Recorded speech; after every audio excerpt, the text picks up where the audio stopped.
390 cusec જઈ થઈ છે। ડેમમાંથી 76,498 ક્યુસેક પાણી છોડવામાં આવ્યું છે। ઉકાઈમાંથી પાણી છોડવામાં આવતા તાપી નદીમાં આવક થઈ છે। વિયરકમ કોઝવેની સપાટી હાલ 7.93 મીટરે પહોંચી ગઈ છે।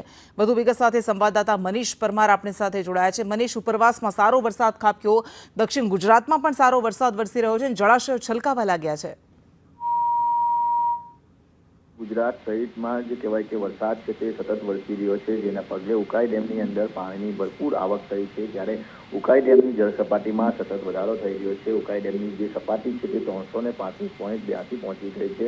ઉકાઈ ડેમમાં પાણીની આવક વાત કરીએ તો 92,390 પાણીની આવક છે અને ઉકાઈ ડેમમાંથી તાપી નદીમાં જે કહેવાય કે 76,498 પાણી છોડવામાં આવી રહ્યું છે, જેને પગલે તાપી નદીમાં પણ નવા નીર છે જે સતત આવી રહ્યા છે। તાપી નદી ઉપર બનેલો કોઝવે છે તેની સપાટીમાં પણ સતત વધારો થઈ રહ્યો છે। જે કોઝવેની સપાટી છે તે હવે 7.93 મીટરે પહોંચી ગઈ છે।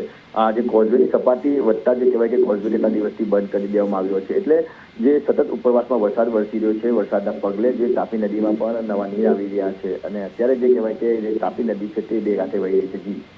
જી આભાર।